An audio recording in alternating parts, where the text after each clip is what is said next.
एक तरफ जहां देश में इस वक्त दिल्ली विधानसभा चुनाव की वोटिंग शुरू हो गई है, तो वहीं सबसे अहम सीट बनी हुई है वो है उत्तर प्रदेश की मिल्कीपुर विधानसभा सीट। वो मिल्कीपुर विधानसभा सीट जहां पर 2024 में फैजाबाद की यानी कि अयोध्या की लोकसभा सीट पर समाजवादी पार्टी ने जीत दर्ज कर ली। उसके बाद ये सीट जो है अब भारतीय जनता पार्टी के लिए साख का सवाल बन गई है। और बड़ी बात यह है कि यहां पर समाजवादी पार्टी और भारतीय जनता पार्टी दोनों आमने सामने हैं। सब हमारे साथ सौरभ भाई हैं। सौरभ भाई, अभी हमने जो तस्वीरें देखी सुबह मॉक पोल की, जब तस्वीरें सामने आई तो यहां पर सबसे ज्यादा जो हाई सिक्योरिटी बूथ के बाहर तमाम सुरक्षाकर्मी लगे हुए हैं और यहां पर जो कि हाई सेंसिटिव जोन भी बनाए गए हैं कि कहीं भी कुंदरकी और अन्य जगहों जैसी जिस तरीके से हिंसा देखी गई थी, कहीं वो हालात ना हो जाएं। क्या लगता है इस बार मिल्कीपुर विधानसभा सीट में जब वोटिंग होगी और जो प्रत्याशी हैं उनका क्या कुछ समीकरण रहने वाला है? देखिए मोहित, मिल्कीपुर की जो सीट है वो काफ़ी ज़्यादा मायने रखती है, क्योंकि आप समझिए कि मिल्कीपुर उपचुनाव में सीएम योगी ने लगातार 9 रैलियाँ की हैं मिल्कीपुर उपचुनाव को लेकर के।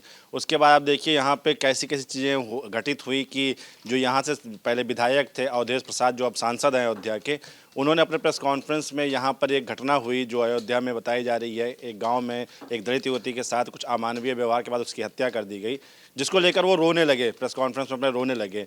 जिसके बाद से कहीं ना कहीं उन्होंने ये भी कहा कि आप देखिए कि मिल्कीपुर उपचुनाव जो है वो इतिहास में लिखा जाएगा, जहाँ पर एक सीट के उपचुनाव के लिए खुद मुख्यमंत्री 9 बार रैलियाँ कर रहे हैं। तो आप समझ सकते हैं कि मिल्कीपुर सीट कितनी अहमियत रखती है उपचुनाव को लेकर के। इससे पहले भी जब 9 सीटों पर इलेक्शन हुआ उसमें कहीं ना कहीं बीजेपी का अच्छा प्रदर्शन रहा, और मिल्कीपुर कहीं ना कहीं जीतना बीजेपी इसलिए चाहती है क्योंकि अयोध्या, जहाँ तक कि विपक्ष का सवाल उठाया गया कि जब आपने राम मंदिर की प्राण प्रतिष्ठा की उसके बावजूद आप अयोध्या की सीट हार जाते हैं, तो कहीं ना कहीं मिल्कीपुर चुनाव को जीतना, मिल्कीपुर का सीट जीतना बीजेपी के लिए साख का सवाल है। और आप देखिए पिछले चुनाव में भी देखिए तो बीजेपी और सपा के वोटों में उतना ज़्यादा अंतर नहीं था।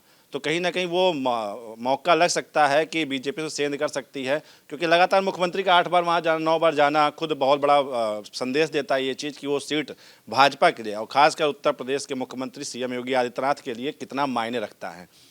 बिल्कुल, यहाँ पर एक चीज़ और है, हम अपने प्रत्याशियों को अपने दर्शकों को बता दें कि यहाँ पर जो समाजवादी पार्टी ने अवधेश प्रसाद के बेटे अजीत प्रसाद को यहाँ पर प्रत्याशी बनाया। इसके अलावा भारतीय जनता पार्टी की तरफ से चंद्रभानु पासवान है। लेकिन एक खास चीज़ यहाँ पर इस सीट में देखा जाए तो खास तौर पर यहाँ पर जो दलित वोटर्स हैं और इसके अलावा ब्राह्मण वोटर्स हैं उन पर बहुत ज़्यादा पैनी नज़र है। इसके अलावा यादव वोटर्स भी काफ़ी ज़्यादा अहम इस सीट पर माने जा रहे हैं। अब यहाँ पर अगर देखें तो पासी दलित वोटर्स में भी यानी कि करीब 1 लाख के करीब दलित वोटर है, उसमें से 60,000 के करीब सिर्फ पासी समुदाय से हैं। और दोनों ही प्रत्याशी, भारतीय जनता पार्टी और समाजवादी पार्टी, दोनों के ही प्रत्याशी इसी समुदाय से आते हैं। इसके अलावा अगर देखा जाए तो ब्राह्मण वोट बैंक के लिए जहां एक तरफ समाजवादी पार्टी ने अपने पूर्व विधायक पवन पांडे को मैदान में उतारा हुआ है, जो कि लगातार ग्राउंड पर मेहनत करते हुए नजर आए। इसके अलावा जो भारतीय जनता पार्टी है, तो भारतीय जनता पार्टी ने अपनी तरफ से खब्बू तिवारी को ब्राह्मण वोटर्स को साधने के लिए लगाया हुआ था। खुद मुख्यमंत्री ने लगातार कई बार खब्बू तिवारी से मुलाकात की और उनको तमाम जिम्मेदारियां दी। और मुख्यमंत्री योगी आदित्यनाथ की मिल्कीपुर में जो रैली हुई उसका संयोजक भी खब्बू तिवारी को यहां पर बनाया गया था। तो यहां कितना टफ मुकाबला होने वाला है ये बड़ी बात है। और इसके अलावा जब 3 तारीख को प्रचार का जब आखिरी दिन था तब अखिलेश यादव मिल्कीपुर में चुनावी रैली करने आते हैं, तो यादव वोटर्स के लिए वो खास तौर पर यहां पर चंद्रसेन यादव के नाम लेकर यहां पर अनाउंस करते हैं। और इसके बाद जो है देखा जा रहा है कि Yadav vote bank Samajwadi party की तरफ फिर से जा सकता है, क्योंकि कई बार जो सियासी विश्लेषक हैं वो अब तक कह रहे थे कि यहां पर यादव वोट बैंक बढ़ता हुआ नजर आ रहा है। लेकिन अब जब सौरभ, आज प्रधानमंत्री मोदी भी कुंभ में स्नान के लिए जाएंगे, तब जब एक तरफ वोटिंग चल रही होगी और जब कुंभ में स्नान कर रहे होंगे प्रधानमंत्री मोदी, उनका कितना बड़ा इम्पैक्ट होगा, क्योंकि हम सब जानते हैं कि प्रधानमंत्री मोदी का कोई भी जो प्रोग्राम होता है उसका लोगों तक इम्पैक्ट काफ़ी ज़्यादा होता है। देखिए आप ध्यान दीजिए कि जब चुनाव हुए यूपी के, और उस समय में सबसे बड़ी जो खबर थी वो थी अयोध्या के राम मंदिर की प्राण प्रतिष्ठा। उसके बाद में लगा कि अयोध्या की सीट बीजेपी के आने के लिए एकदम आसान, लोग मतलब अच्छे विश्लेषक भी यही अनुमान लगा रहे थे कि अयोध्या की सीट बीजेपी जीत जाएगी। लेकिन उससे कुछ दिन पहले कुछ ऐसे नेताओं के बयान है जिसके बाद नतीजा एकदम पलट गया। और अभी देखिए मिल्कीपुर उपचुनाव है, तो इसमें आप कुछ दिन पहले अवधेश प्रसाद का बयान देखिए, उनका कहना लगातार एक चीज़ बार बार दोहराना कि एक मुख्यमंत्री का 9 बार एक सीट पर आना उपचुनाव के लिए, ये आप इतिहास में लिखना चाहिए, Guinness book of world record बनाना चाहिए कि एक उपचुनाव सीट के लिए मुख्यमंत्री 9 बार आ रहे हैं। तो कहीं ना कहीं मुझे लग रहा है कि अवधेश प्रसाद को ये डर सा लग रहा है कि जो इस सीट पर इतना ज़्यादा टेंशन दी जा रही है, प्रधानमंत्री, मुख्यमंत्री, सभी तरह से आप समझिए कि आज 5 तारीख को ही प्रधानमंत्री का कार्यक्रम हालांकि पहले से तय था, लेकिन हम ये जानते हैं कि प्रधानमंत्री कोई भी कार्यक्रम बिना किसी उद्देश्य के नहीं होता है। कहीं ना कहीं कुछ ना कुछ उसके पीछे आप लोग जो विश्लेषक हैं वो कुछ ना कुछ निकाल लेते हैं। तो कहीं ना कहीं मिल्कीपुर उपचुनाव में आज 5 फरवरी जब दिल्ली में भी मतदान हो रहा है 70 सीटों पर, मिल्कीपुर का उपचुनाव हो रहा है, ऐसे दौर में जब आज प्रधानमंत्री महाकुंभ में स्नान कर रहे होंगे तो कहीं ना कहीं वो भी बड़ी खबर होगी, लोगों की नज़र होगी। और कहीं ना कहीं जो महाकुंभ में कुछ दिनों पहले जो भगदड़ मची थी वो भी वोटिंग करते समय लोगों के ध्यान में आएगा। लेकिन कहीं ना कहीं देखिए उस भगदड़ में कहीं ना कहीं लोगों को जो अभी खबरें आ रही हैं, कई जगह ऐसी रिपोर्ट की जा रही है, कुछ मृतकों की संख्या को लेकर के बयान दिया जा रहा है सरकार की तरफ से जो जारी किया गया, हालांकि उनमें से किसी की बाइट नहीं आ रही है। कहीं ना कहीं जो सरकार की तरफ से कदम उठाया गया या फिर उनको लोगों को जो सुविधाएं, मुआवजा या फिर जो चीज़ें की गई उनके लिए, उससे लगता है कि वो सेटिस्फाइड है। क्योंकि इतने बड़े आयोजन में जब कोई चीज़ घटना होती है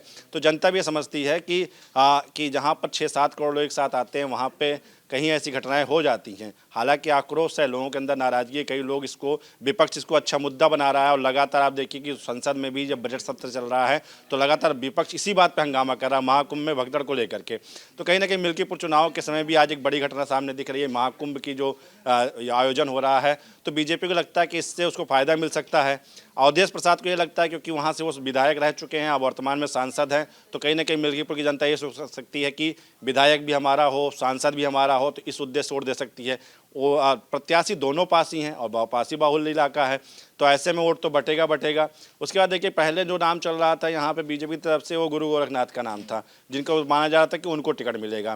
लेकिन कहीं ना कहीं बीजेपी ने कुछ ना कुछ रणनीति बदली है और एक सीट मात्र बचाना, क्योंकि उस समय भी सवाल उठा था कि जब 9 सीटों का उपचुनाव हो रहा था तो एक सीट आखिर क्यों छोड़ दी गई।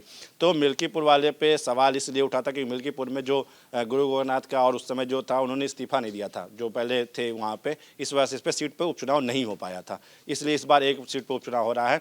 और इस सीट को लेकर के इसलिए ज़्यादा अहमियत है क्योंकि ये अयोध्या की सीट है। सबसे बड़ी बात है कि ये अयोध्या की सीट है जहाँ पर बीजेपी को जीतना इतना ज़्यादा जरूरी है। समझिए कि वो जो 9 सीटें थी उसके बराबर आप मान लीजिए एक सीट है, और ये 2027 जो विधानसभा चुनाव होना है उसके लिए एक बड़ा संदेश जाएगा। अगर बीजेपी जीतती है तो वो बताएगी कि देखिए लगता है कि अयोध्या वासियों ने गलती से समाजवादी पार्टी अवधेश प्रसाद को वोट दे करके जिता दिया, उनको अफसोस है, इस वजह से मिल्कीपुर में उन्होंने बीजेपी को जिताया। और अगर यहाँ से सपा जीतती है तो कहीं ना कहीं ये बात माना जाएगा कि बीजेपी, वहाँ के लोग, जो वहाँ की जो पब्लिक है वो कहीं ना कहीं बीजेपी के कुछ कामों से नाराज़ है। अयोध्या में जो सबसे हाईलाइटेड मुद्दा है, बीजेपी अगर पार्टी देखी जाए तो उसकी सबसे बड़ा मुद्दा अयोध्या ही रहा है, राम जन्मभूमि रहा है।